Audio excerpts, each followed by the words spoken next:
All right. Next up, and probably what everybody is very excited to enter into, is the public hearing to discuss the 2021 preliminary budget, which I think a few weeks ago, Dolly, was submitted to you and posted in the town clerk's office. And this is the next step in the process that will, I think, I know will ultimately conclude with an adopted budget by the town board sometime probably in the next month. So before we take any comments from the public, COVID-19 obviously has challenged us on our town board meetings. We have an array of the town department heads in the room. We have several of them that are calling into the meeting.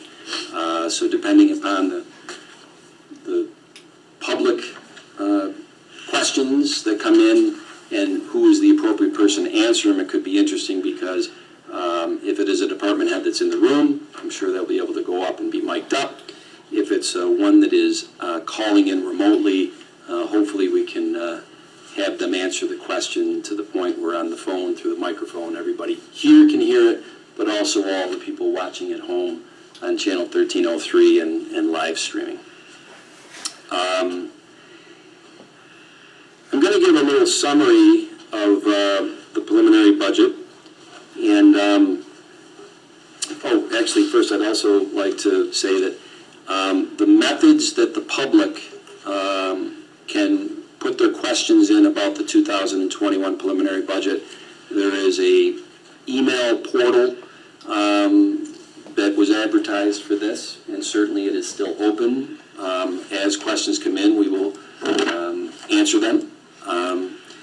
Unfortunately, the phone call-in mechanism, we are having some technical difficulties, so I would ask that anybody who is trying to call in have patience with us, and please, I hope you have a computer where you can email in your question, because we really do want to make sure that we've taken every precaution to make this as much a public hearing in the COVID restrictions that the governor's executive orders have put on us, with people not being able to be in the room. So, with that being said, and I want to thank Paul Adams, our finance director, who really is about 90% responsible, if not more, to the summary of our 2020 preliminary budget.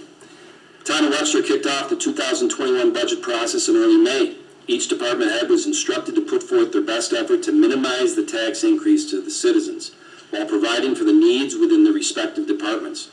The department heads presented their budgets during the televised budget workshops that were held on July 30th and August 6th. In order to balance the budget and maintain the same level of service, the town had to determine how to handle rising annual costs due to inflation and other metrics. The town operates within the New York State tax cap guidelines, which include all operating funds and special districts, and is based on two factors. The tax cap is driven by the tax base growth factor, and it is 1.31% for 2021, and the allowable levy growth factor, which is 1.56 for 2021. According to the calculation, the town's tax levy is limited to $19,562,464 for 2021. The town supervisor's preliminary budget is currently $19,560,195, which is $2,269 below the cap. The year-to-year increase is $566,579, which represents a 2.98% change. The tax levy for 2021 versus 2020 was reflected in the detail that was put out in the Town Times, the Webster Today that everybody got at their house, and also in the summary of the Webster Herald, October 7th edition. Now, there are three other funds which do not require a tax levy. the debt service fund, which is utilized to reduce the net cost of serial bonds, the Webster Public Library, which is funded by the general townwide fund, and the Parkland Trust Fund, which is financed by parks and recreation fees. Since the town contains the village of Webster, there are two different tax rates that apply to the residents. A village resident pays the tax rate derived from the tax levy within the general townwide and highway townwide funds. These funds pay for services which will benefit all town and village residents. A resident who lives outside of the village pays the tax rate derived from all four operating funds. The estimated tax rates for 2021 compared to 2020, once again, were reflected in the Webster Herald summary of October 7th and also in the Town Times that went out to all houses. The sewer fund provides wastewater collection and treatment services to the residents who live outside of the village. There is an operation and maintenance called O&M rate, which is paid by the 14,760 residents who own a home that is connected to the town's sewer system. This O&M rate covers the cost to fund the collection system and the wastewater treatment plant. There is also a capital charge which is paid by the 15,372 residents who are connected to the system or have a collection line running in front of their home. The capital charge rate pays for equipment, treatment plant upgrades, and debt service for the past capital projects. Once again, these estimated sewer rates for 2021 compared to 2020 were summarized in the two periodicals previously mentioned. Revenue. The town benefits from a number of significant revenue sources other than property taxes, which have been budgeted flat year to year based on the potential effect from COVID-19 pandemic. The key revenue categories are as follows. Cable vision fees, $550,000. Recreation programs, fitness membership and classes, $848,100. Lodge rentals for our parks, $100,000. Mortgage tax, $980,000. Sales tax, $3,940,000. Building permits, $120,000. In consolidated highway improvement program, which I think is called CHIPS, of $295,000. Monroe County Snow and Ice contract for $395,000. Monroe County Highway Improvement contracts, $200,000. Park and recreation fees for $150,000, and commercial sewer charges and entrance fees of $722,726. I will stop here to add something into this that I have said many times. For every dollar of revenue that the town of Webster can bring in, all factors being equal, is one less dollar we have to tax our citizens on their real estate taxes. Interest revenue. The town invests its excess cash in fully collateralized investments, which include U.S. Treasury bills, U.S. Treasury notes, and certificates of deposit. The amount of expected interest revenue has been budgeted very conservatively across all funds at $110,400. Due to the pandemic, the federal government has tried to stimulate the economy by decreasing interest rates from over 2% a year ago to the current rate of 0.5% on U.S. Treasury bills. The town is making every effort to maximize the earnings. Expenditures. The greatest portion of the town's budget provides funding for many services that are provided by the employees. The types of services run the gamut. They include the court system, law enforcement, fire safety inspections, animal control, park maintenance, programs for senior citizens, the fitness facility, recreation programs, public works, drainage improvements, leaf pickup, snow plowing, maintenance of the roads and bridges, Webster Public Library, the wastewater treatment plant, wastewater pump stations, and the entire sewer collection system. The budget also includes special districts which cover the cost of capital improvements and maintenance for drainage, lighting, parks, sewers, and water supply lines. The total expenditures budget for 2021 is $35,304,671, which includes $3,144,177 of interfund transfers. These interfund transfers effectively gross up the expenditures and revenue. The net estimated expenditures for 2021 equal $32,160,494 and are broken down as follows. Employee compensation is $13,027,205. That's 40%, 40.5%. Contractual costs, $7,067,922. That's 22% of it. Employee benefits, $6,453,246. That is 20% of it. For those keeping track at home, employee compensation, employee benefits aggregate to 60.5%. And anybody who owns a private business, it probably runs at the same number for their employees. Debt service, $2,149,521. That's 6.7% of the budget. Capital purchases, $1,866,700. That's 5.8% of the budget. And retired employee benefits, $1,595,900, which is 5% of the budget. And that totals up to $32,160,494. The town employees fall into 5 groups, which include the non-union administrators and part-time workers, the blue-collar union, which is comprised of highway and the sewer department, the police union, which is comprised of the police officers, and the white-collar union, which is comprised of office administration. There are 3 union contracts which cover approximately 120 full-time employees.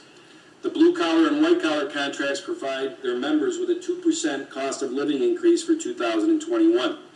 The police contract is in its final year and has not been settled for 2021. The employee benefits are driven by the terms of each agreement. Debt service represents 6.7% of the budget, and it consists of serial bond principal and interest payments for prior debt incurred to complete various building and infrastructure projects. It also includes bond anticipation note payments for current and recent projects that have not yet been rolled into long-term serial bonds. The remaining budget is made up of capital purchases and contractual costs. Some of the key items within these categories are as follows. The assessing department will take the first step toward a full reassessment by incurring $70,000 to contract with a consultant who will serve as the revaluation project manager. This will be a 3-year plan which will affect the 2021 through 2023 assessment rolls. The police department added a full-time white-collar union employee to assist the lieutenants with their administrative responsibilities. They had previously been accomplished with part-time employees. The department is also slated to replace 2 marked Ford Explorers at a cost of $72,000. The part-time compensation for the assistant fire marshal has been increased from $13,000 to $30,000.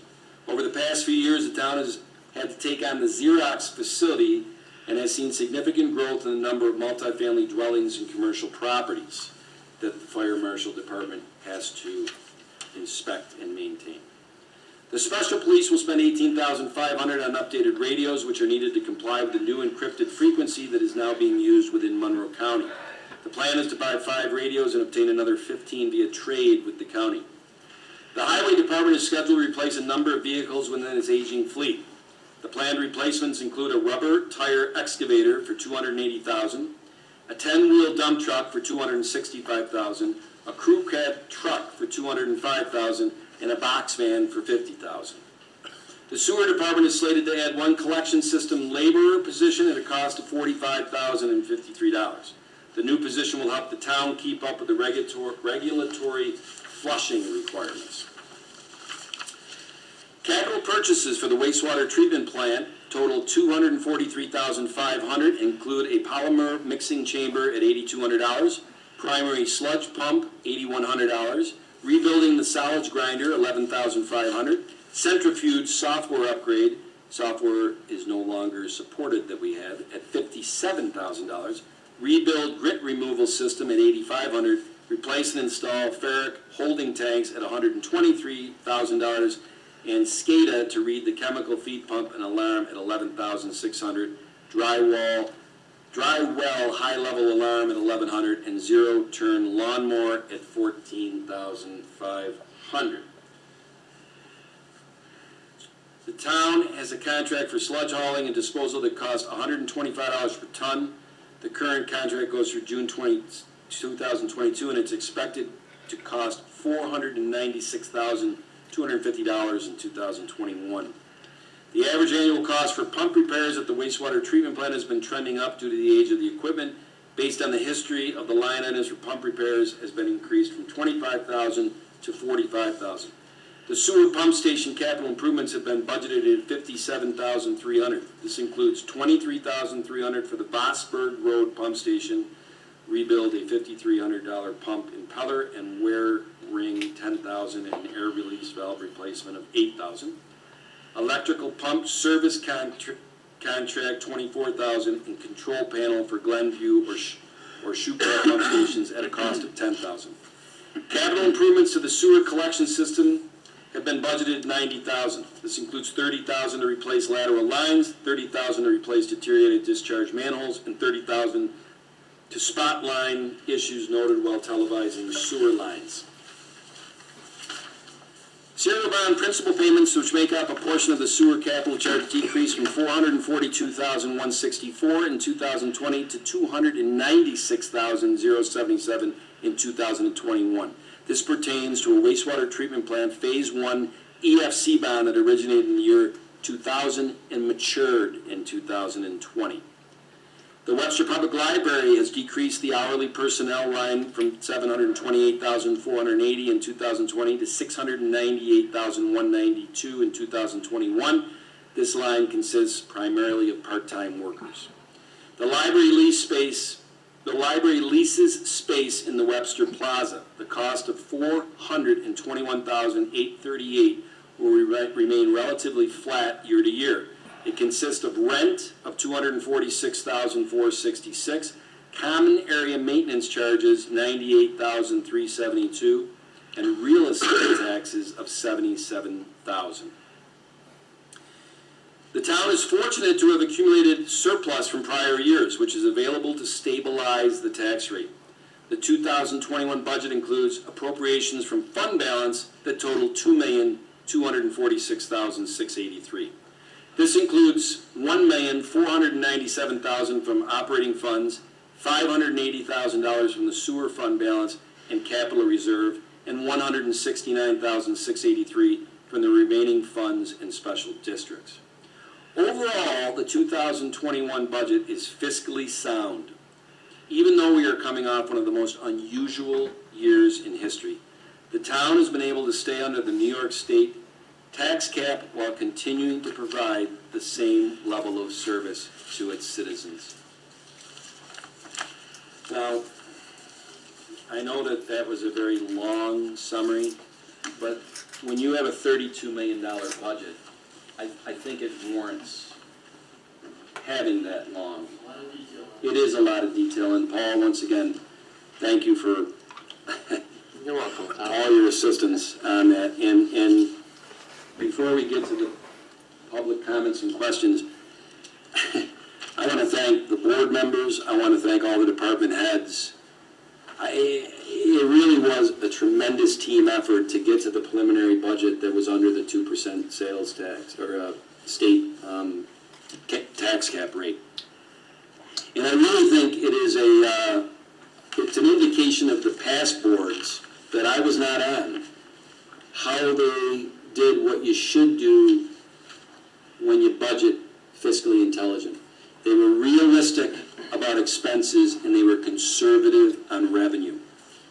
So that when this town ran into COVID-19 and sales tax came in a lot lower in the second quarter and third quarter, they actually did not come in lower than what this board, and 4 out of the 5 people on this board were on the board in 2019, not me, but they had the foresight to budget conservatively on revenue.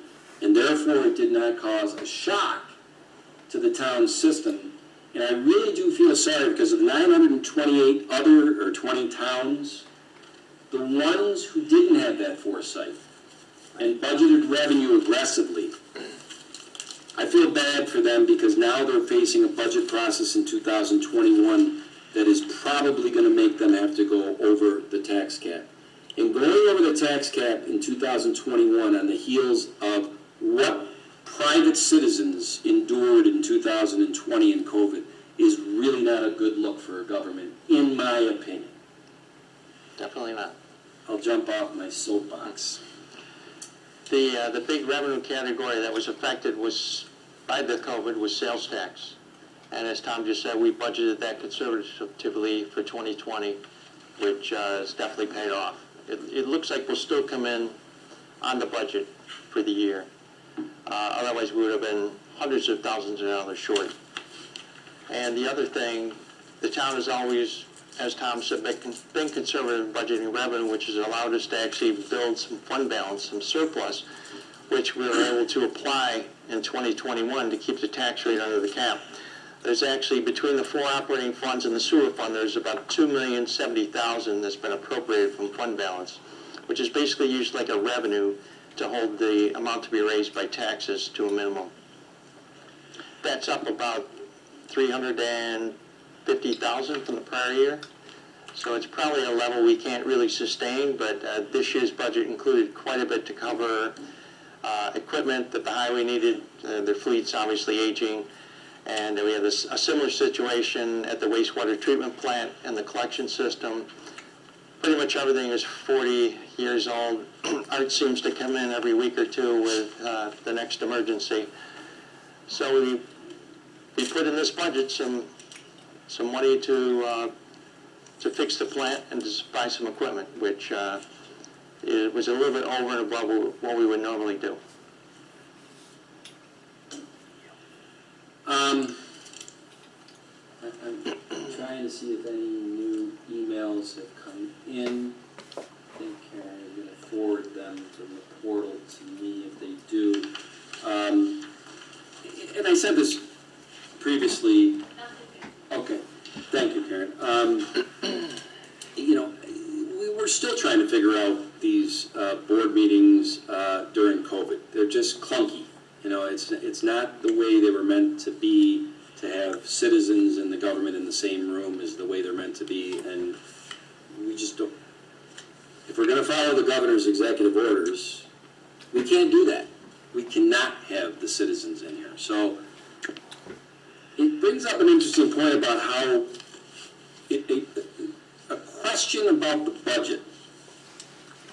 This past week, I got probably 5 or 6 emails to my email address with really good questions about the 2021 budget. And each of these people actually reference, hey, I got the budget in the, I saw it in the Webster Herald, or I saw it in the Town Times, I should say.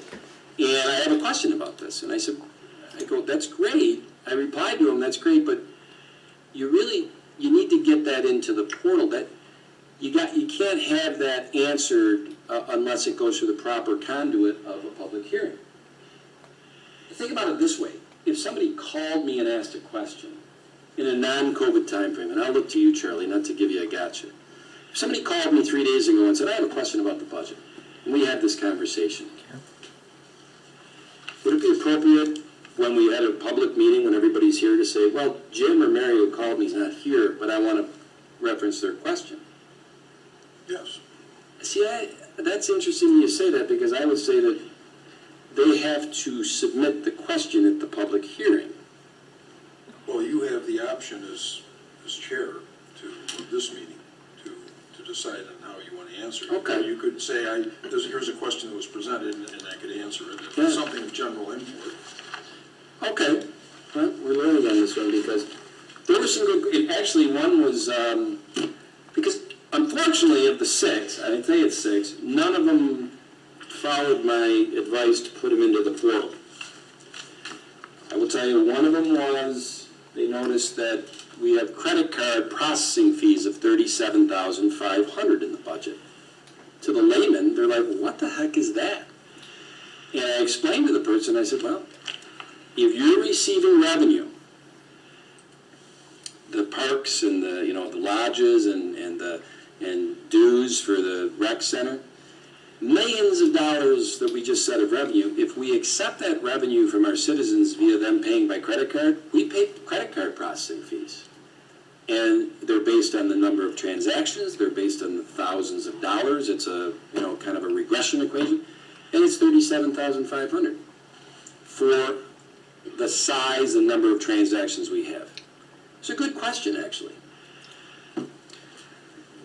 Unfortunately, I don't really have those other questions that came to me personally. The ones that did come into the portal, and Karen has said that no new ones have come in. Unfortunately, the portal, I'm trying to think of how to word this, somewhat got loaded up with not so much questions or comments about the 2021 budget, but about ancillary things. But what I do see, and I want to make this clear, the people that did put their ancillary things into the portal that don't specifically ask a question about the 2021 budget, I will tomorrow and in the next few days try to respond to them, but they weren't about the 2021 budget. And this is a public hearing, I think, about the 2021 budget. The ones that did come into the portal, there are a few. Because the portal doesn't authenticate the name of the person like we would at a public hearing when somebody stood up at the podium who was here as a citizen and said, "I'm Jim Smith," or Mary Jones. I am not going to give the person's name because we really can't authenticate that that is their name. This is the clunkiness of the COVID-19 structure. But one person said, the question was, is the 2021 budget have investment in recruitment and strategies for getting people of color in leadership roles and also investing money in training for anti-racist training? So, it is a question about the 2021 budget. Brayton is our new Director of Personnel, Brayton Connard. Yes, indoctrination by fire, I know you've only been here a few weeks, but it somewhat does fall into HR. Sorry, Brayton. Have at it. Well, thank you very much. Just want to confirm that I'm speaking loud enough for the microphone. Is that working correctly? Looks like it is. I think so. Okay. So I'm still in the assessment phase of the current, HR systems here at the town, having been here less than a month. And so I apologize that my answer won't be as informed as it will be in the future. But one of my goals is to enhance training for employees and to enhance the town's recruitment efforts so that we can get a robust field of candidates for openings.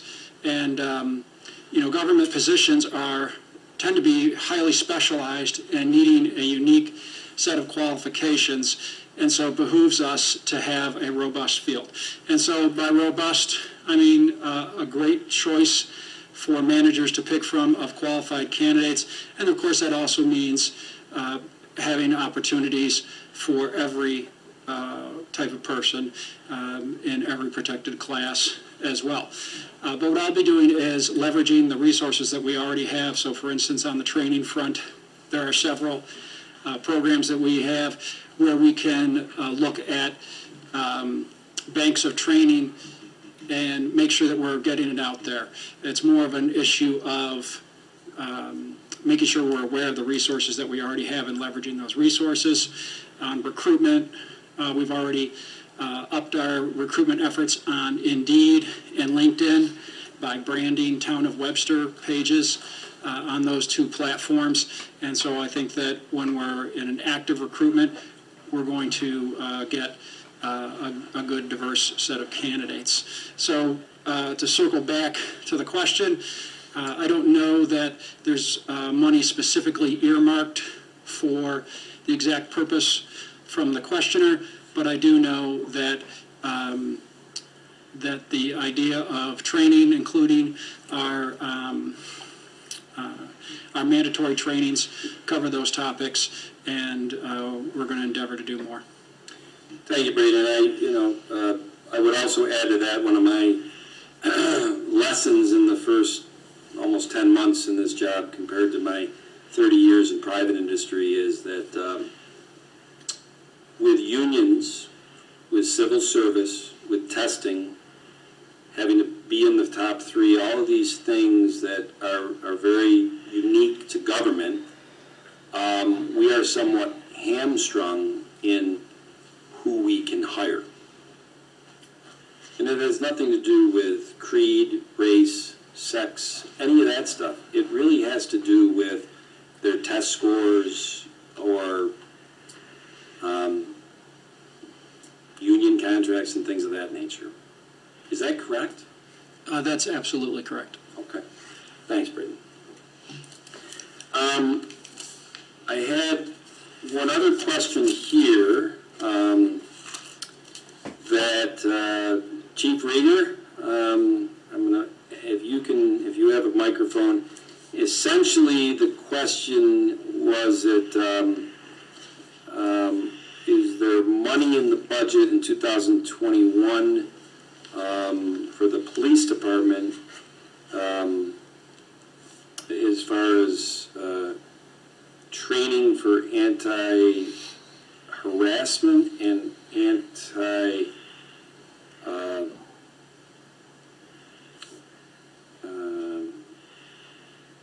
harassment and racism?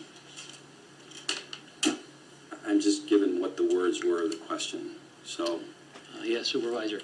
The Webster Police Department, for 20 years since 1999, has been an accredited police department, which that means is we follow over 130 standards that the state advises us that we have to follow to be accredited.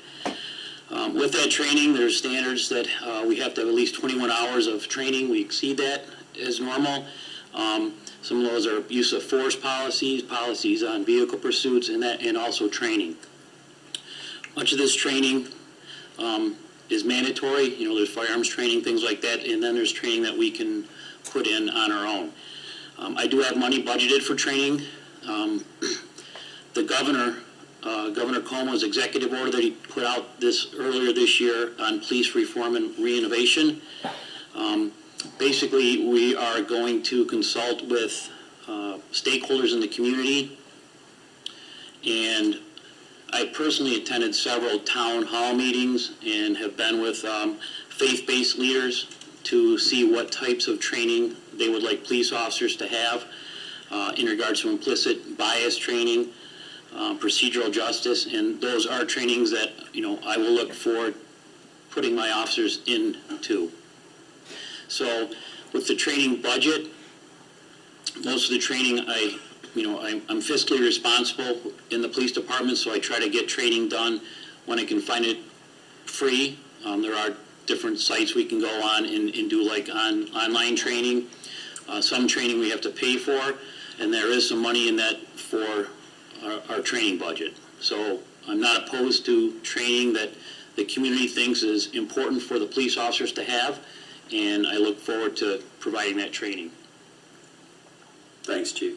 You're welcome. And I would just add one thing that I know that you and the command staff and the officers have been demoing, for lack of better terms, some body cams from various vendors, providers, and they have already reaped benefits just in the demo phase to what you told me months ago, that the Webster Police Department would love to have those body cams because you know you're professional, you know you follow protocol, you know your officers are doing the right thing, and they're to the mantra of serve and protect. And the video and audio footage of those body cams will tell a story that maybe won't be the same story that the citizen that your officers interact with are telling. And I really hope that we can move forward on that body cam thing to have it permanent for all the officers, all the shifts. Because as you've said, as the judges have said, it helps so much in take a he said, she said out of the story. Because usually the full body cam footage will tell a story that judges and juries and law enforcement and just rational people can look at it and say, well, we can see what happened there. Yes, it provides the whole story, not the small little portion that unfortunately sometimes is out there in the media. Yeah. And I think the thing that I was most impressed by, and I'm an old guy, I'm 55 years old, when body cams first came out 20 years ago, my friends and family who were in law enforcement, I don't think they liked the idea. They didn't. But over the last 20 years, and your force is young, many of your officers aren't even 30 yet. They've grown up in the camera, cell phone world where everything's on tape, so it doesn't freak them out at all. And I'm being slang, but they're like, strap them on us. We know we do a good job. And we know that the tape of these things will exonerate us 99.9% of the time of anybody who's questioning and gives a different version of what they did in a certain situation. And that really resonated with me a couple months ago when you and the command staff told me that. And that's why I'm very much in support of moving that needle down the line, if we can keep it fiscally responsible on the body cam. So thanks, Chief. Thank you. Just one thing, Chief, I wanted to sorry. mention. I just want you and your officers to know that I believe everyone in this room and our entire community supports the Webster Police Department. Just wanted to say that. Thank you. Well, unless Ms. Buck is, or my computer isn't working, that is the only comments from the public, which I went back the last couple of years during non-COVID, and this is, amazingly enough, not unusual. Even when non-COVID, when the public could come into the room, it was about 2 comments on average the last few years. So I guess we were at the average. I'm a rookie at this, so before I conclude the public hearing, do any of the department heads or any of the board members have anything to say or ask about the budget? You should close the public hearing first. Thank you. Well, then I'm going to close the public hearing.